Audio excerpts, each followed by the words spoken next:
आज पूरे हरियाणा प्रदेश के तमाम जिलों में जाट बलिदान दिवस मनाया गया। अखिल भारतीय जाट आरक्षण संघर्ष समिति ने तमाम जिलों में इस बलिदान दिवस का आयोजन किया और हिसार में लाडवा में शहीद दिवस मनाने का काम जाट आंदोलनकारी नेताओं की तरफ से किया गया। हालांकि कोरोना काल में भीड़ को सीमित रखा गया।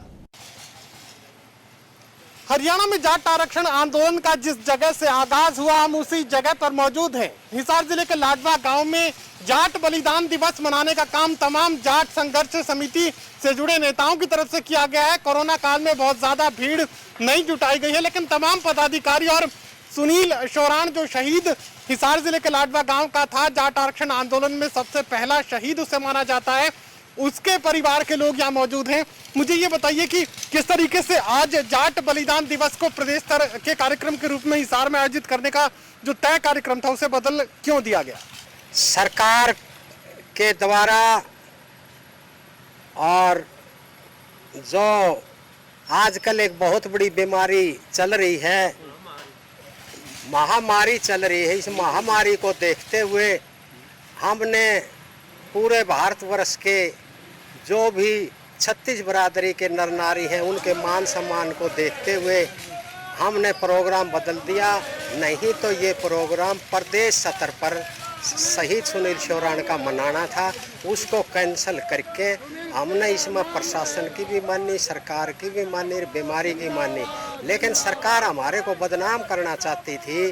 सरकार की ये सोच थी कि जो प्रदेश स्तर पर रखा हुआ लाडवा के अंदर जो प्रोग्राम है, इस प्रोग्राम के अंदर भीड़ आए और आपस के अंदर टकराव हो। लेकिन हमने ना प्रशासन से टकराव किया और ना ही सरकार से किया।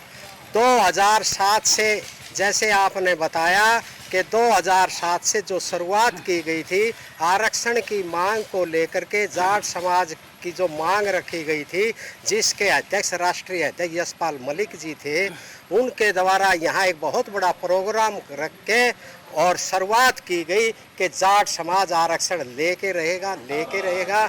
उसी की कड़ी को आगे बढ़ाते हुए हमने रामलीला ग्राउंड के अंदर 2008 को 8 फरवरी 2010 को प्रोग्राम किया, चंडीगढ़ प्रोग्राम किया। इस तरह से प्रोग्रामों की रूपरेखा चलती रही। उसी के अंदर माइयड़ गांव जो लाडवा के साथ लगता है, वहाँ माइयड़ के भाइयों ने हमारे को जगह दी और माइयड़ जाने वाले जितने भी जो जाट नेता थे यहाँ बैठे हुए हैं, या कम हाजिरी के कारण जो आज हमने आदेश नहीं दिया, हमने ये कहा था कम से कम और ये कम से कम आए।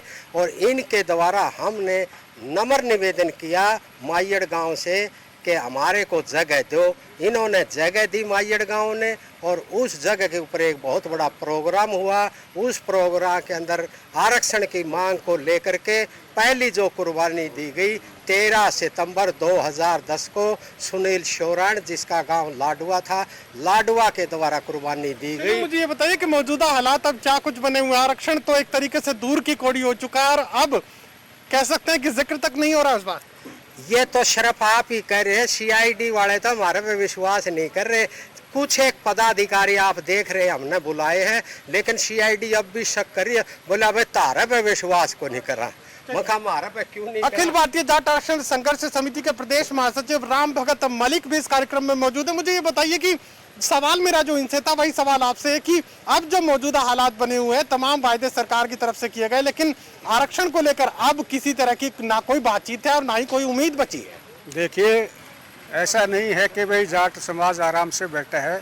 आरक्षण का मुद्दा था वो हमारे एजेंडे में अब भी है, लेकिन जो ये कोरोना है इसमें मतलब हर आदमी भाई बचाव करना चाहता है और सरकार की तरफ से सभी की तरफ से हिदायत है कि भाई मतलब ज़्यादा गैदरिंग ना हो। 6 तारीख को राष्ट्रीय अध्यक्ष वार्ता में आए थे, वहाँ इतनी भीड़ हो गई थी, हालांकि जिला सत्र का प्रोग्राम था, उसमें इतनी भीड़ हो गई थी, प्रशासन, पुलिस और एसडीएम वगैरह सारे आगे थे।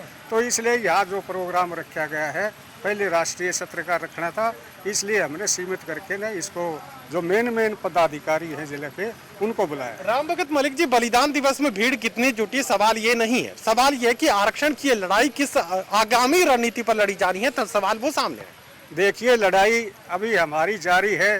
13 जनवरी को हमने इसमें राष्ट्रीय पिछड़ा आयोग में एक एप्लीकेशन लगाई है कि प्रधानमंत्री ने 15-16 में ये वादा कराया था कि भाई जाट समाज को आरक्षण मिलेगा, लेकिन अभी तक मिला नहीं।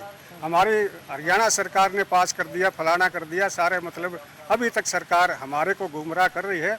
और आगे ये लड़ाई हम बिल्कुल लड़ेंगे, 16-17 की तरह मजबूती से लड़ेंगे।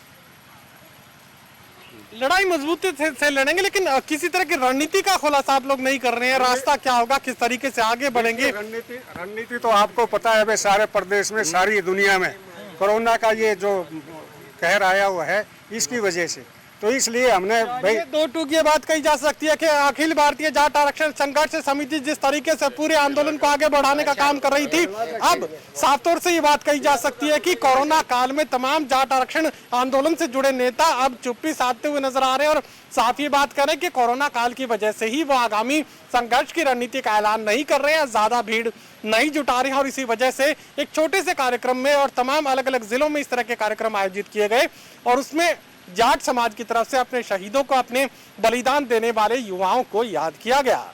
सहयोगी कमल के साथ महेश कुमार, टोटल न्यूज, हिसार।